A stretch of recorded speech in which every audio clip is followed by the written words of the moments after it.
Hello, I'm David Greentree.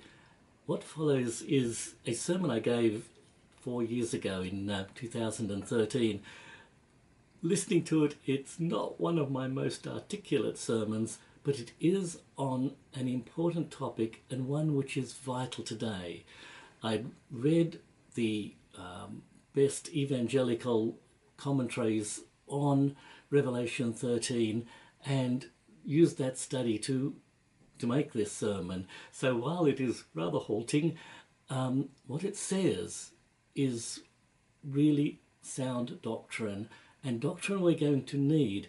I end it by putting forward that progressive ideology is in our day going to be the beast, and that we are going to be persecuted if we are Christians and hold fast to the teaching of Jesus Christ. I think in the 4 years that have passed since then, it has become more and more obvious that this is indeed the case, that unless God works a miracle, and he may do that, but unless God works a miracle, the progressive ideology, which is really an ideology of hate and breathes utter hatred to anyone who dares question it, is going to increase in power, is going to sway governments, and Christians who finally find their backs against the wall where they have to either say, no, we disagree, or disavow Christ, are going to be persecuted. So you really need to listen to this sermon. I put pretty pictures with it so that you've got something to watch, and think, how are you going to act when persecution comes? Because it will come for you. Lord Jesus Christ, you are love, you are the way, and you are the truth. Protect your people always, and lead us all, with all your church, to that final victory that you have prepared for us and won for us on the cross. Amen. Right. Well, I said we would continue in Revelation. We are going to have to jump a gap next week, because as you can see, the set readings have already got up to chapter 21, but it's all right, they stay there for 2 weeks in chapter 21 and 22. So I thought I was safe this week to look at chapters, well, the end of 12 and 13, to continue on where we were, because I think there's some important things there. And then I'm afraid we're going to have to skip some bits and end up at the new heaven and the new earth, which is very exciting and will be great fun. But first, go back. I will actually read, if I can find my place, some portions. Now, you remember last week at the end we had those signs that John said he sort of saw in the heavens. They weren't real things, they were signs of something. And he had the dragon and the woman, and at the end, the devil was cast out from heaven because he had been defeated by the blood of the Lamb. He'd been defeated by Jesus, and symbolically by Michael and his angels. He was cast out and comes down to the earth. And it gives a stern warning. Wait a minute. Okay, I'll read. It's the end of chapter 12. Then I heard a loud voice in heaven say, "Now have come the salvation and the power and the kingdom of our God and the authority of his Christ. For the accuser of our brethren, who accuses them before our God day and night, has been hurled down. They overcame him by the blood of the Lamb and by the word of their testimony. They did not love their lives so much as to shrink from death. Therefore rejoice, you heavens, and you that dwell in them. But woe to the earth and the sea, because the devil has gone down to you. He is filled with fury, because he knows his time is short." Okay, so we have a really, really important piece of information, that the devil is like a defeated army in retreat. He's been thrown out of heaven. He can no longer accuse us before God. He can no longer say to God, you love these people, but if you condemn me, you've got to condemn every one of these human beings. Now he cannot say that, because Jesus can say, no, he doesn't. I died in their place. Any that turn to me, I will forgive, and I am right and just in doing it. I have won the right to forgive them and be the God of justice. So, the devil is hurled down, but in this, figuratively, he's hurled down to earth, and woe to us. And I'll read you the little bit that tells you why. I'll skip the sort of one more sign, but I will skip it and then say, then the dragon was enraged at the woman and went off to make war against the rest of her offspring, those who obey God's commandments and hold to the testimony of Jesus. Right, so I mean, we had guessed before, but the woman was symbolic of the people of God, Old Testament and New Testament, that brought forth the Messiah, that now was the target of the dragon's fury, and she is protected, but, says the devil, goes off to make war against the rest of her offspring, those who hold to the testimony of Jesus and obey God's commands. Well, who would that be? Well, us now. Right back, of course, it was the people that John was going to send this vision to, and, ones before them. But he is explaining, I mean, they knew they were being persecuted, but why were their neighbours turning against them? Why were the magistrates, who really sort of were sometimes quite kindly disposed, and would say, look, don't ask, don't tell, just...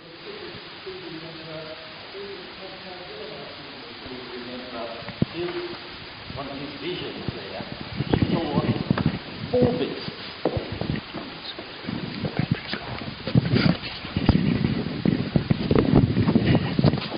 Thank you. No, we're not back online yet. Right. He saw 4 beasts. The first 3 came up out of the sea. So, the illusion will be picked there. Whatever it means, he's linking something between these. There is some explanation back in Daniel. And that's rather strengthened when, this one had, feet of a bear and something of a leopard. That in Daniel's vision, there was one that looked like a bear, one that looked like a leopard, and so forth. Elements of all Daniel's 4 beasts are found in this one. And so the image is portrayed, okay, think what Daniel said, that's giving some information to this. But in Daniel's case, he's actually told what they are. He's actually told that the 4 beasts are 4 empires. Now, you've got to be a bit careful, as Dave and I were discussing in the car coming down. People who make too much connection between Daniel and Revelation tend to get into difficulties. But I think they were at least meant to sort of see that and say, so this beast is, I can say, the essence of empire, the essence of tyranny. It's not one particular, necessarily, empire. It's really what all empires, what all tyrants are. So, for those who read it, they say, yes, Imperial Rome. Right, we know that one. But for different generations in different parts of the world, it's been many different things. As I say, it is sort of the essence of tyranny. Actually, one of the commentators put it very well. It is human government, or the powers that be, when they stop governing under God for the benefit of their people and start governing as God. So when they stop governing under God and start governing as God. Well, that certainly works for emperor worship, didn't it? Paul could say, well, be subject to the Romans. They're there as God's instrument of good government and maintaining law and order. But by John's time, they were just starting to be worshipped as God. So, it fits with what we know of that historical occasion, and it fits so many scenes in history since then, so that it not only gave a spiritual explanation to the people in John's day who were suffering persecution, but wherever and whenever God's people have been suffering persecution, it's going to give them courage in a minute, but at this stage it's given them explanation. There is the dragon, the devil, come to war against the people of God, and his helper is tyrannical government, or government that thinks it is God and can make all its own rules, not governing under God, realising it is responsible to someone to govern well and justly. So that, has had many... I'll just do a slight digression, because in reading through the commentators, I read one which has been a sort of a standard text, actually for the denomination I was brought up in. And he got into numbers and the 1260 days and had them years, and when you it was a mental gymnastics and mathematical extravaganza. He really should have gone in for that bead under the cups thing. It was a juggling act, really brilliant. But he came out there. What this was about was not about the Roman government. No. It was about his day. It was directed... Purely this was all about the government of America in 1850, because they were about to legislate that Sunday would be the day of rest, when really it should have been Saturday.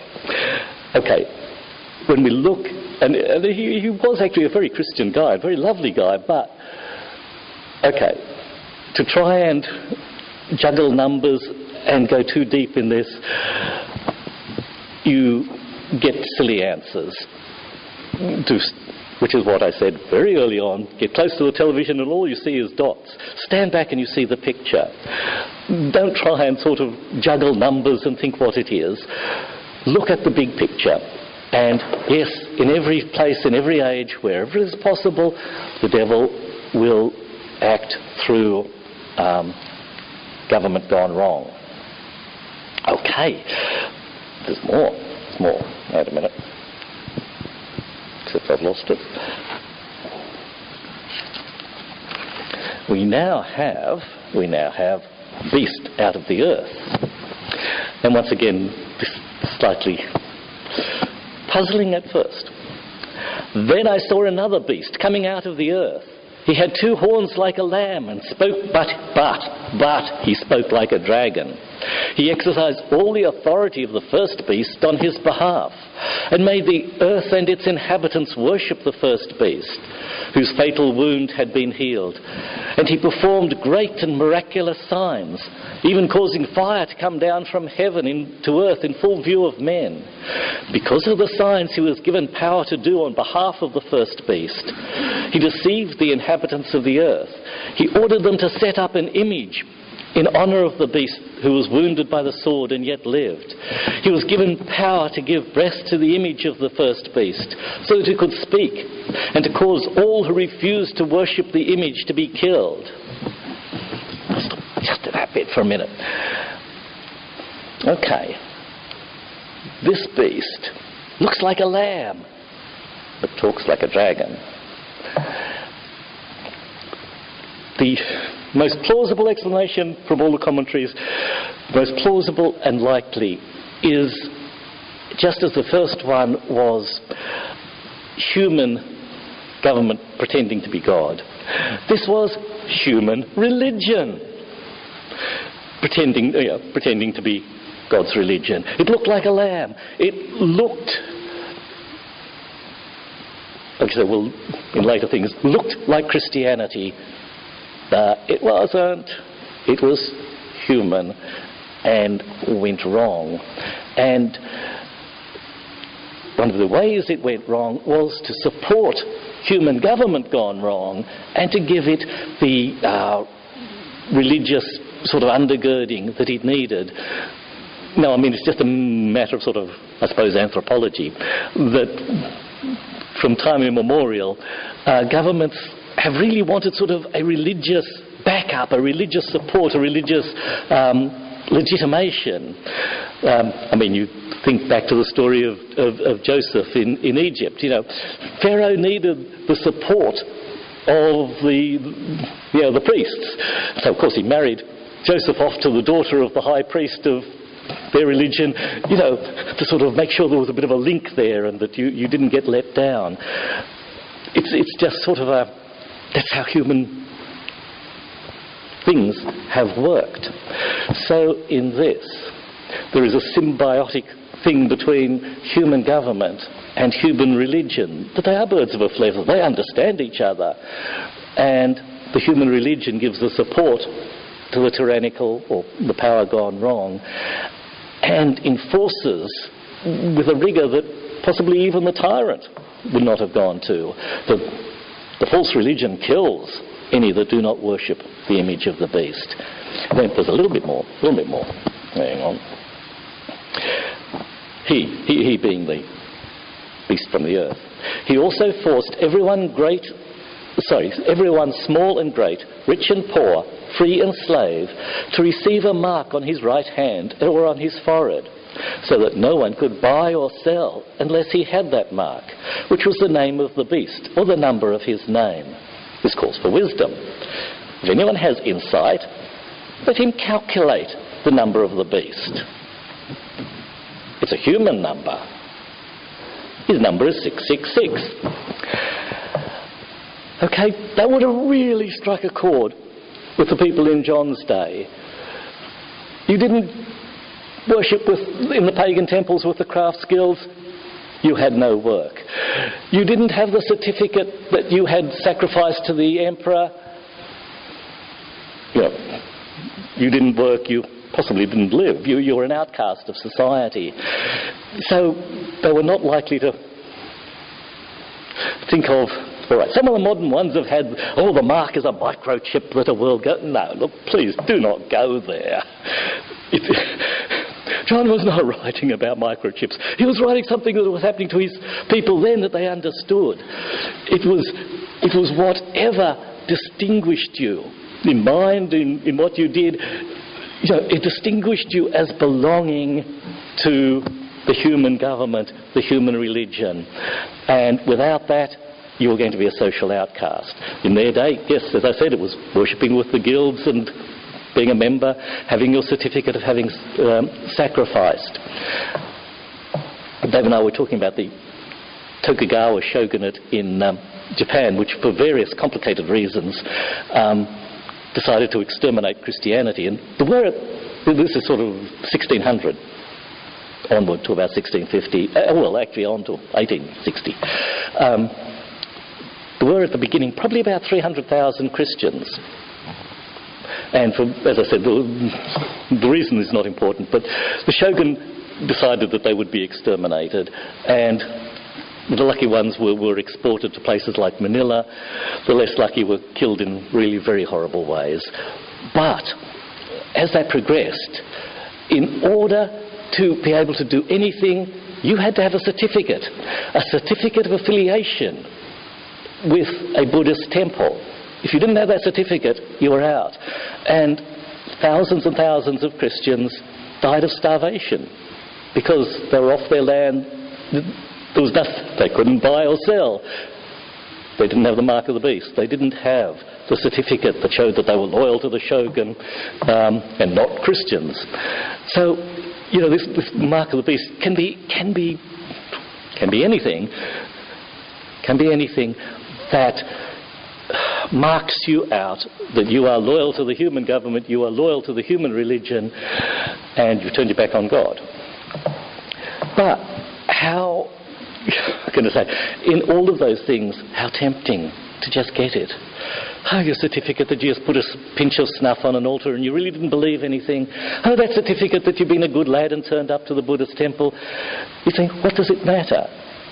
And yet, in this book, John was urging the people, it's better to die. Really, it's better the most horrible death they give you than to give in and have that. Which is still frightening. Okay, but let me get on to the 666 bit. Once again, I know I said it's big picture and all that, but you've still got to read what it actually says, not what you think it ought to say.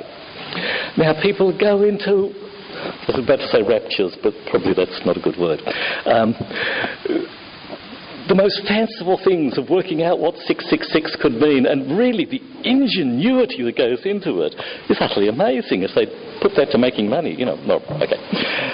But they all read it as saying, what does 666 mean? That's not what John says. He says it the other way round. He says, if anyone has insight, let him calculate the number. The number's what you're meant to be working out. Okay, what's the number? It's a puzzle that he's actually going to answer. So the first thing is, this false religion, well, actually the false religion, this is the number is of the main, both of them actually, I suppose, but the main beast. He says, okay, if anyone has insight, let him calculate the number. Have a guess, what would the number of this be? And he gives a clue. It says that it's human number.